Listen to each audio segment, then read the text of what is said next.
Top of the morning to you, and welcome to yet another scheduling change for our weekly video posting cycle. We just did a mock draft on Saturday, which was typically my Friday video, but now we're starting the Friday Fade series, so we're changing up what day we're going to be mocking every week. So it seems kind of like back-to-back videos here with another mock draft. We're going to do basically mock draft Monday now on the channel. So we're taking subscriber suggestions, as always. Brent Bendlin with today's roster settings for our mock draft.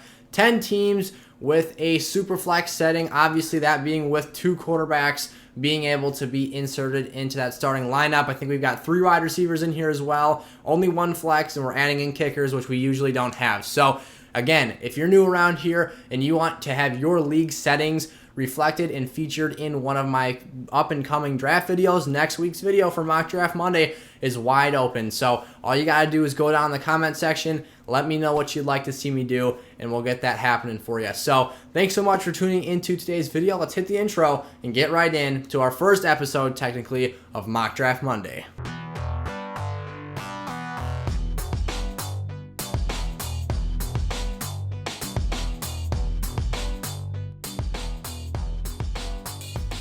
Let's get this thing rolling right away here. So we're going to be starting. Brent didn't give us a specific draft position. That's another thing to keep into consideration. If you want to see me pick out of a very specific spot on the board, potentially if you already know what pick you're going to be having in your draft, let me know that and I'll do it for you. But I'm going to be changing things up. We went with the 10th overall pick in last video, so we're going to kick things off at the top of the board here. So clearly the number one difference, the big thing that we have to adjust for in today's mock draft is the fact that quarterbacks just about become equally as valuable as running backs in this different scoring format, because where quarterbacks previously are one of the deepest and least valuable fantasy positions on the field, you now increase the positional scarcity because you're starting twice as many. So if you're in a 10-team league, now there's 20 quarterbacks starting in lineups, so there's really only 12 guys that are going to be on starting football teams out there left to the waiver wire. If you're in a 12-team league, you're talking 24.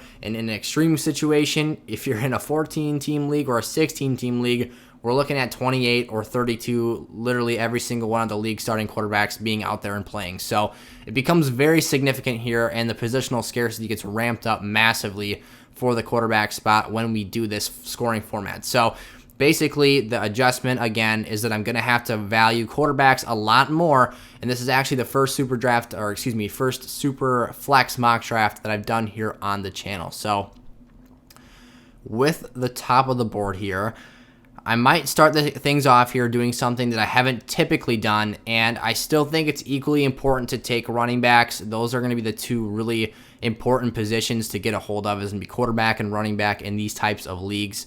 Wide receivers are still really important in this league as well, because you have to start 3 of them, but there's going to be a lot of juicy opportunities in rounds 3 through 7 to take advantage of that position group. So I don't think I can pass up on the running back spot here. Typically, my pick is to go out there and take Dalvin Cook because he is my RB1, but we're going to switch things up in today's video, go with Christian McCaffrey. Usually, like I said, I'm going with Dalvin Cook at that first overall spot, but we'll change it up just a bit here today. I love CMC, that dynamic playing ability. He's got all the things you look for when you're targeting a RB1 at the top of draft boards. So there you have it. That just reflects right there. 4 quarterbacks going in round 1, a 5th going at the top of the next round. Lamar Jackson, Josh Allen, Pat Mahomes, Kyler Murray, and Dak Prescott among the names already off the list. Russell Wilson, someone I see here as a player I love at this spot. Justin Herbert, another player that is going to be very, very vital to have on teams. I do like the idea of a Najee Harris right now, and I actually just got a question about Najee the other day. Would I consider reaching for him? And my response essentially was, if you're going to reach for a player in fantasy football, it better be a running back with high-end RB1 potential. That's what Najee Harris is, and I don't advocate to just go out there and reach for players. Go out there and get your guy, that's fine, but you have to at least have some relative value with your picks and not just be tossing picks out there to rack up meaningless players. But that's not what Najee Harris is. He has legitimate upside to be a top 10 running back throughout this entire season, and it wouldn't shock me at all if he puts up RB1 numbers more times than not this season. So to answer the question kind of straightforward here, no, I don't have an issue with it. Don't pick Najee Harris too aggressively, but it's the late second round here. If there's a time to take him, it's probably now. He's going still in the third round most typically, but if you're going to take Najee Harris at the 210, 19th overall pick, it's a bit early, but I think it's okay for me here, and it's something I might actually do since the quarterback crop has already been weakened down so much. I would hate to miss out on this group of players, and I can come back here later and capitalize on a Tannehill or a Hurts maybe, depending on if they're still available. But I do think it's important picking back-to-back and having a lot of picks go off in between my positions to at least take advantage of that position once. So, and like I said, wide receiver is a position that's so deep. I absolutely would love to draft a DeAndre Hopkins right here and A.J. Brown, DK Metcalf, being that I am starting 3 receivers. But the depth at the overall position is so much greater that even though I am starting 3 players at this position, it's no different than it normally would be. I mean, there is technically the 4th opportunity for a receiver since there is that extra flex, but we're playing around in today's video. Starting from a bend in these super draft leagues can get really tricky as well. So this is something new to the channel here. If you guys like the super flex idea and the super draft or the super flex mock draft style, definitely let me know in the comment section, and we'll get these incorporated into more weekly mock drafts. So keep your eye out for that. I think the route I'm going here or leaning towards is going to end up being Russell Wilson and Najee Harris. I think Russell Wilson gives me the best opportunity for a high ceiling at the quarterback position. I think that Justin Herbert's a really good player and a really good prospect for this season. I'm not sure if I like him more than a Russell Wilson. However, I think that Russ with DK, Tyler Lockett, you add Dwayne Eskridge into that mix, is going to be really, really productive, and he's got legs that he can utilize as well. Herbert's got them too, but both of them don't tend to utilize them as much as they could. I do love Herbert and Keenan Allen, but I think that the overall receiver potential and production will be greater from those other spots. So this, again, is also a half PPR league too, to keep that into consideration. Superflex, half PPR is the league format today. Russ Wilson, we're going with him there at the back end of the second round. I think that's an appropriate time to take him, and I would like to take a Herbert here, but I can almost put my running back issues to bed by taking Najee here. It's really close for me between him and Austin Eckler.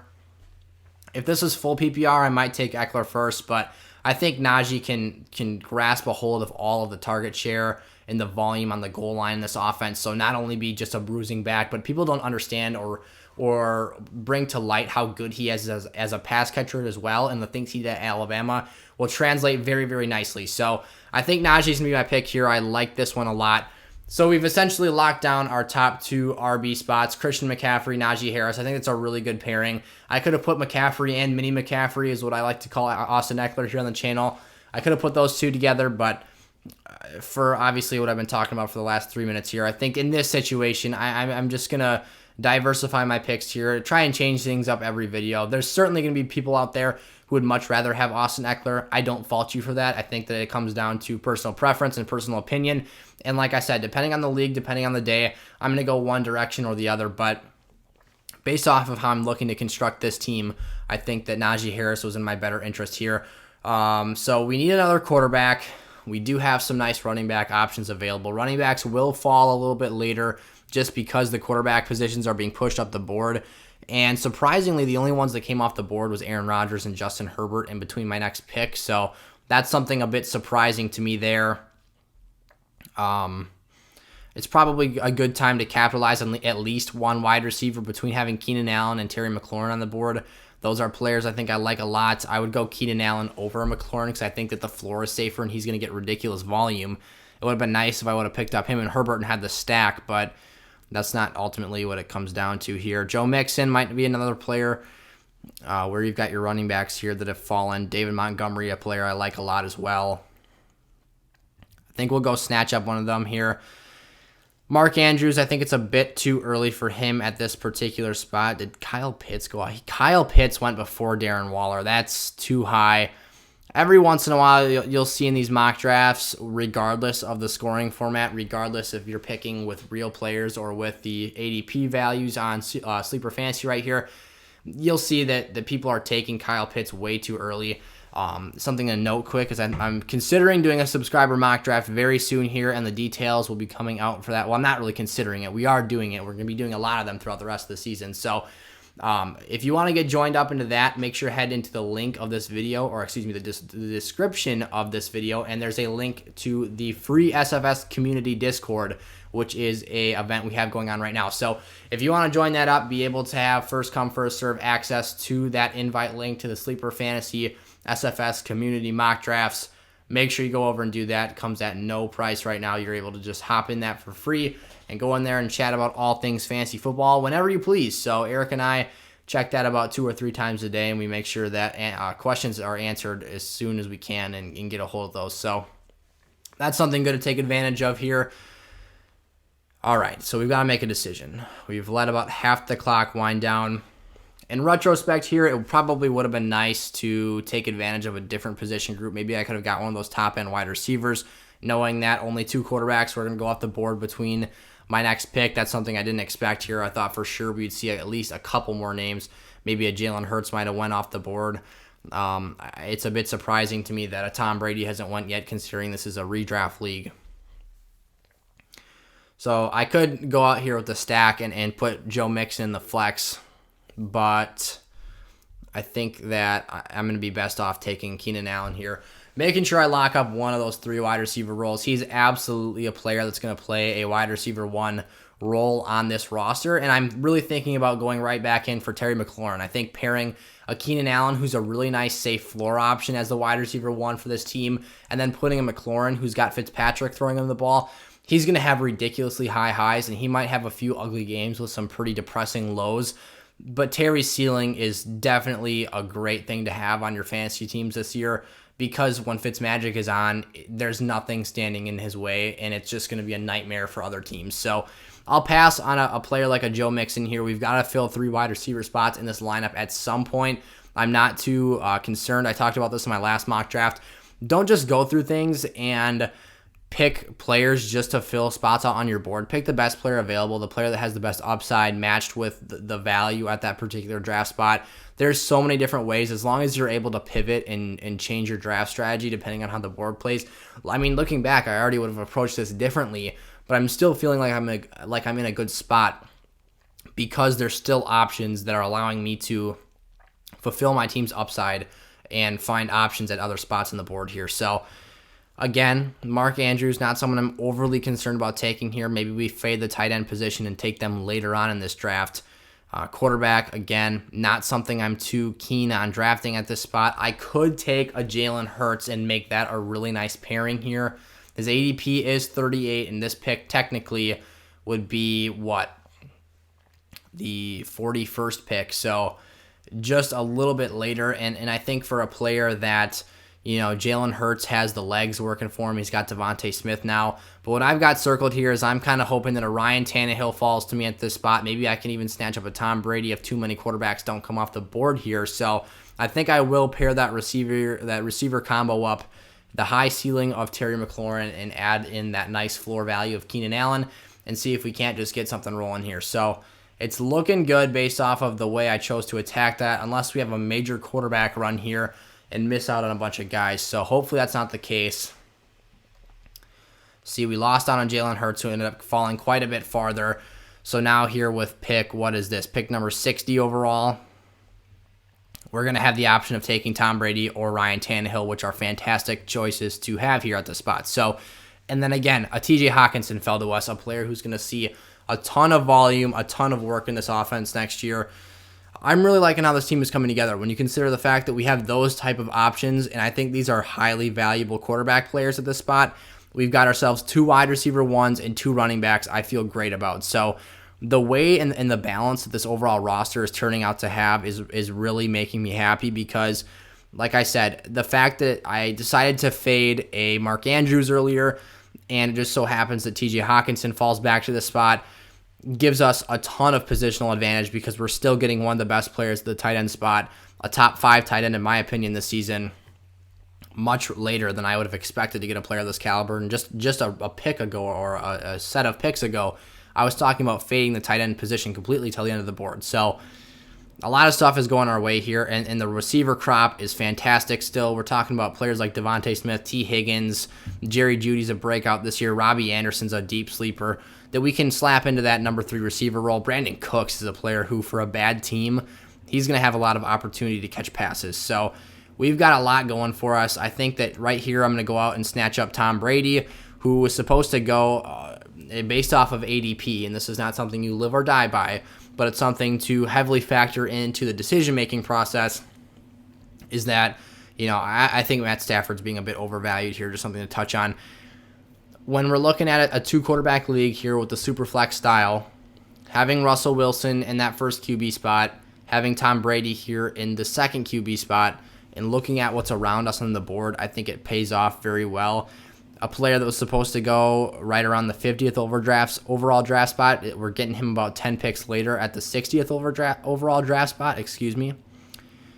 There's great value to capitalize on here. So we're going to go with Brady and Hawkinson to start off the 7th round. This starting lineup is playing out really nice. I should probably go out and make sure I address running back one more time, maybe 2 within the next 2 sets of picks here, just because I think that's something that once the value is gone, it's gone, and we're going to struggle to find players at the position. Maybe here we want to take a Chase Edmonds. I would love to take a Melvin Gordon, but just considering the fact that Javonte Williams is probably going to take over that workload the back half of the season at the very least, you don't want to get stuck with a Melvin Gordon on your team that's not going to be producing good numbers at the end of the year. So that's not someone I'm at all interested in taking in drafts this season.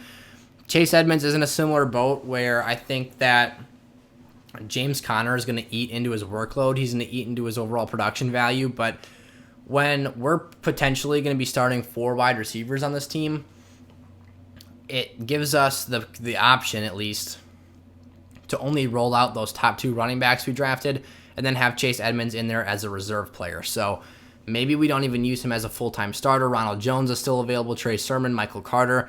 Maybe I fade the running back spot one more round even and try and come back and pick one later. So T. Higgins is a player I love here, and this is crazy value. I talked about him before. We gave up our draft spot last time, and there's still quarterbacks we could bring in here who could be late bloomers down the second half of the season stretch that give us some really nice upside. We're not worried about tight end anymore because I think that's a position that we've got one, and for the sake of this team, when you have a TJ Hawkinson, there's no reason to draft a second tight end for your team. Just stream a guy for 1 week on the bye and pivot and try and find a different alternative option if something happens in the injury department. You're going to be just fine and never end up starting that second guy. So we'll go we'll go T. Higgins here at this next spot because I think that to add him in as that 3rd receiver puts this team in a really, really great spot. This starting lineup is looking killer right now. It's going to be all about finding that depth and that backup value here to make sure that we still have the ability and the players that we need down the stretch. I'm also considering a Kirk Cousins right here because I think Kirk gets a lot of hate when he really shouldn't. He actually he played really well in his statistical numbers in the SFS Draft Guide on sizzlefantasy.com. You can get access to that there. His consistency rating numbers are fantastic, and that's something that we really focus in on here at the SFS channel, as we want players who are dependable, week in and week out starters that you can rely on, and that's what Kirk Cousins has been. Dalvin Cook sets up the play-action game so nicely. You've got Adam Thielen, Justin Jefferson to work with off of that. Irv Smith coming in this year as the new starting tight end. There's so much for him to work with that he just has to be a really good ball distributor. He doesn't have to have any elite traits, any elite talent. He just gets the job done. So that's what I really like about Kirk Cousins. I like him more than a Carson Wentz because I think he has better weapons than Wentz, better play decision-making, and less turnovers. And Kirk Cousins is definitely not a incredibly ball-secure player, but when you put him in the lens of a Carson Wentz, yes, he is. Deshaun Watson, I'm sorry, I'm not interested in drafting you because he might not even play. Reports came out a couple days ago that he actually might miss all of the next 2 seasons. I think that's a bit extreme. I don't think that'll actually play out here, but you never know, and for the sake of a fantasy draft, you don't want to pick a player that could potentially score you 0 points.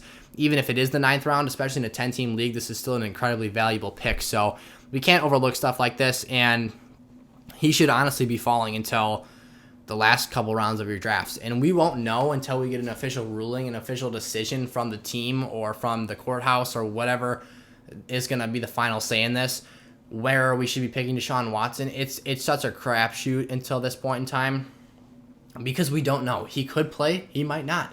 there's nothing telling us whether or not that's going to be the reality of the situation. So I hate trying to assess Deshaun Watson's fantasy value this season.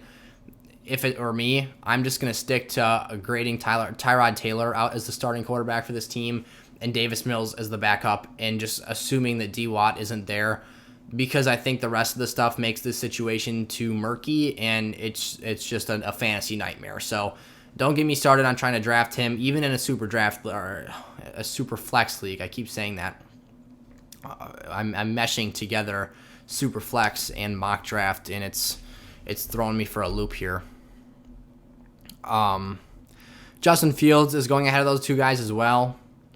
And Justin Fields is a player who is according to Matt Nagy, has 0% chance of starting week 1, which is something I think is important to note. Obviously, coaches don't always go by what they say and the things that they project to us, but I think that's relevant that they are making an honest and conceited effort to not ruin Justin Fields. Those are the exact words he actually used on national radio. He doesn't want to ruin Justin Fields by throwing him into the fire too early and by starting him off young and wrecking his confidence. That's something I think is really important.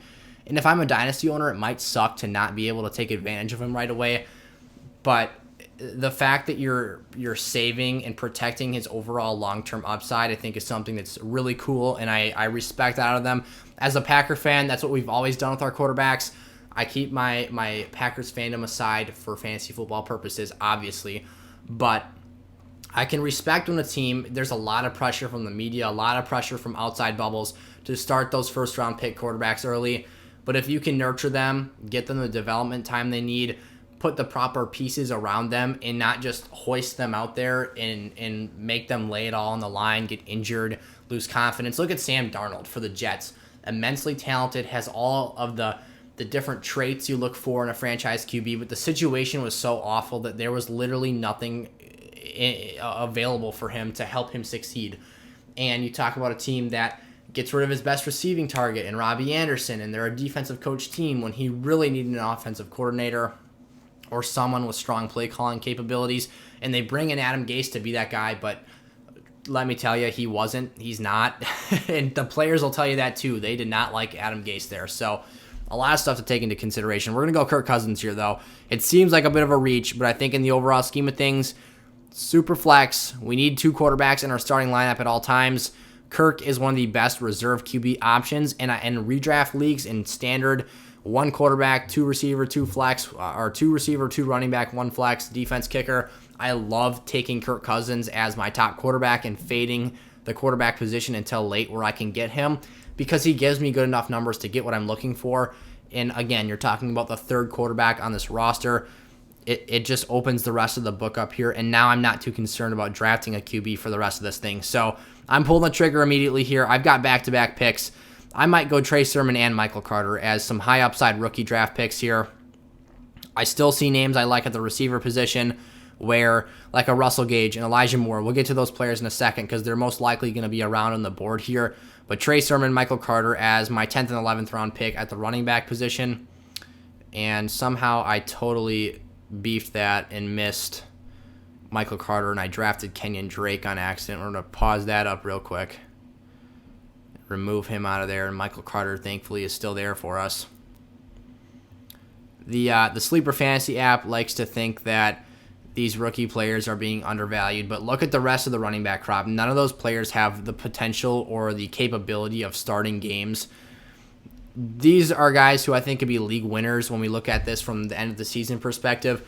Trey Sermon's going to have the opportunity here or there this season to get on the field, and once he does, I think it's game over. Raheem Mostert's got such a nice and unique skill set. He's literally crushed defenses before, and he's got insane breakaway speed.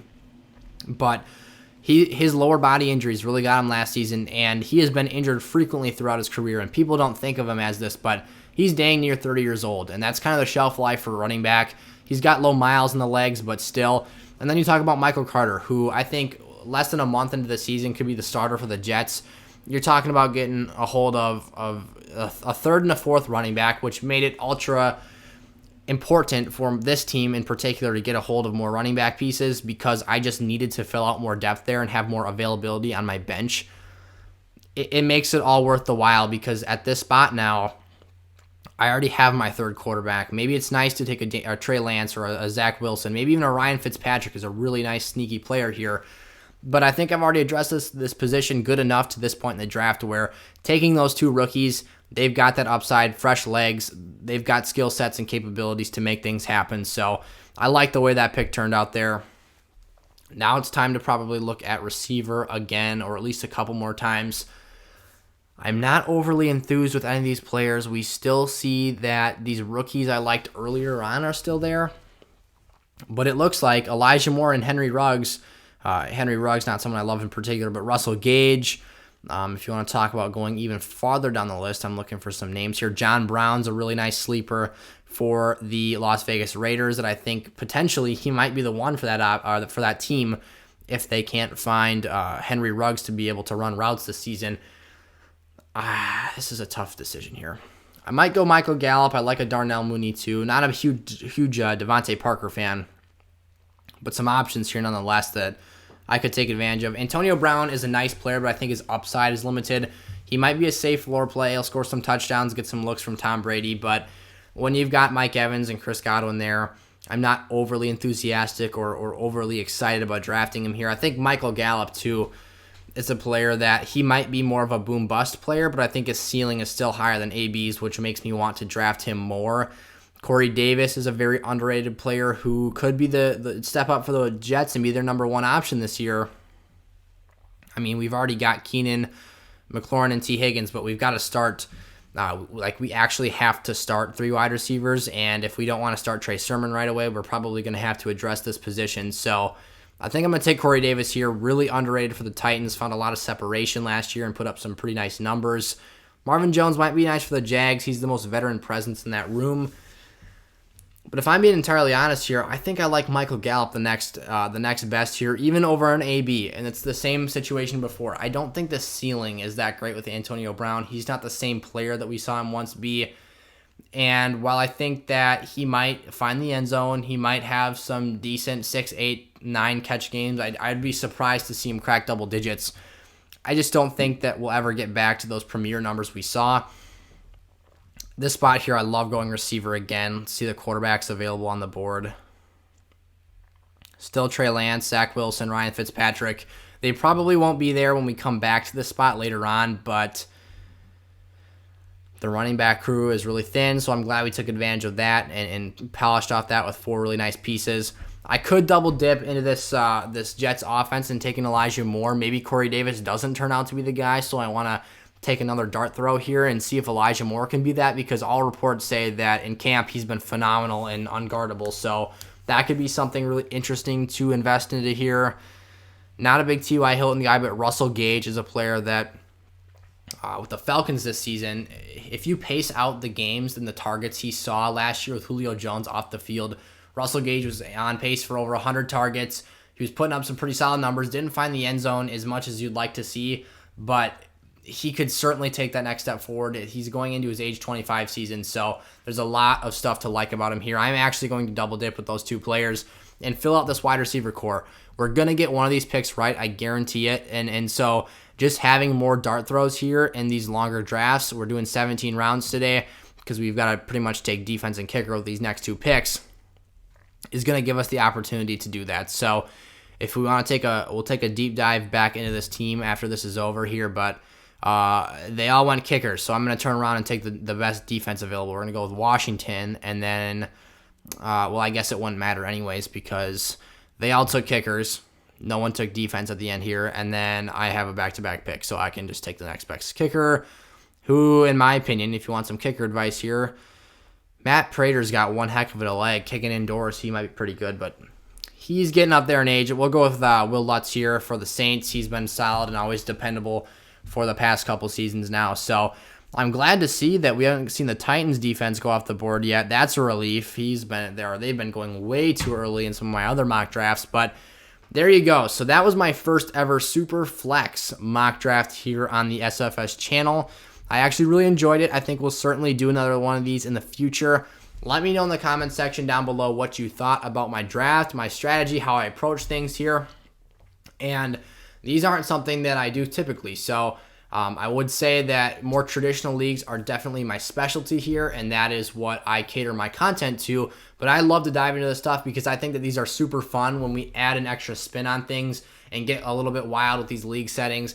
And Superflex is by no means a wild league setting because it's a very popular form of fantasy out there amongst the community. So I'd definitely be interested in diving into this content more with you on the channel and giving you some more advice catered to this style of stuff. So if we want to take a deep dive onto the roster here one last time to see how things played out in the end, Russell Wilson, I think he's a top 5 or 6 quarterback play this season, paired with Tom Brady, probably a top 7 or 8 guy. I expect that offense to be incredibly efficient, incredibly safe, and have a lack of turnovers. So I really like that top 2 duo there. Christian McCaffrey, Najee Harris, those are 2 players that I think will easily finish as RB1s if they're able to stay healthy throughout the duration of this season. McCaffrey, he's that perennial RB1, RB2 type player as long as he's out there and doesn't have struggles like last season. And then Najee Harris, fresh legs for the Steelers. And the Steelers have been really, really good with running backs in the past, so I think he can translate that and be a pretty effective rookie for them this year. Keenan Allen, Terry McLaurin, those were back-to-back picks for us in the 4th and 5th round. Both top 12 wide receivers in my book. T. Higgins, probably a top 20 player. It might take Jamar Chase a few games to get on track and to take over the wide receiver 1 shares in this offense. But nonetheless, the Bengals air it out, and Zach Taylor wants to throw the ball. So T. Higgins is still going to get his looks because he's a very productive player. TJ Hawkinson, a top 5 tight end. I'm really, really liking how the starting lineup played out for us. Hawkinson's a player that in the Lions offense, they don't really have that many people to throw the ball to. So he's probably looking at lead statistical numbers at the position there. So a lot of volume is headed Hawkinson's way. And then Trey Sermon, just based off of the way, and I don't know if we'd end up starting Trey Sermon week 1, but based off the way we picked back-to-back rookie running backs, he's a player with super high upside, but I think I would sub in one of these receivers in the meantime. Will Lutz, Washington football team defense. Say what you will, Washington football team is my number 2 defense behind Tampa Bay this season. Will Lutz, always dependable as a kicker for the Saints, especially being indoors. Kirk Cousins as that reliable quarterback 3 that I talked about. This is a player you can't go wrong with. Kirk Cousins has some of the best floor numbers in the NFL, and when you're starting 2 quarterbacks, you need that level of consistency in your lineups. Michael Carter, this is being a half PPR league. He's going to give you some nice value as a receiver even before he takes over this backfield. I don't think he is the best talent player in the world, but he certainly has opportunity at starting touches. Corey Davis, really underrated player, nice high ceiling with Zach Wilson this season, and if he takes over in an offense that better caters to his play style, he could pop out and be a really nice guy this year. Michael Gallup, again, high passing volume offense. Mike McCarthy loves to throw the football. Elijah Moore just double dipping into that Jets offense, actually triple dipping if you talk about this Michael Carter pick here. Maybe not the best historical offense to invest into, but nonetheless, a player I still like a lot of as well. And in rookie drafts for dynasty leagues, please draft Elijah Moore. He will be a big-time playmaker.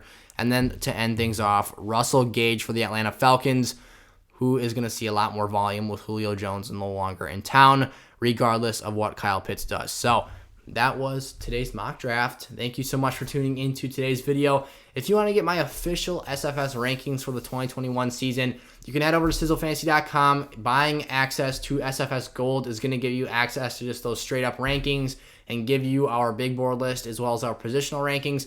But if you want in-depth profiles about our top 250 players, head over to that draft guide collection. We've got articles and exclusive videos coming in there as well. And that kit will be probably done at the very beginning of August, just in time for draft season. So go check those things out. We'd love to have you join that SFS community again by hopping down in the description of this video and clicking that link to join that up for free right now, which it's normally a part of that SFS Gold package. So thank you so much for tuning in to today's video. You all are awesome, and I'll see you tomorrow. Peace out.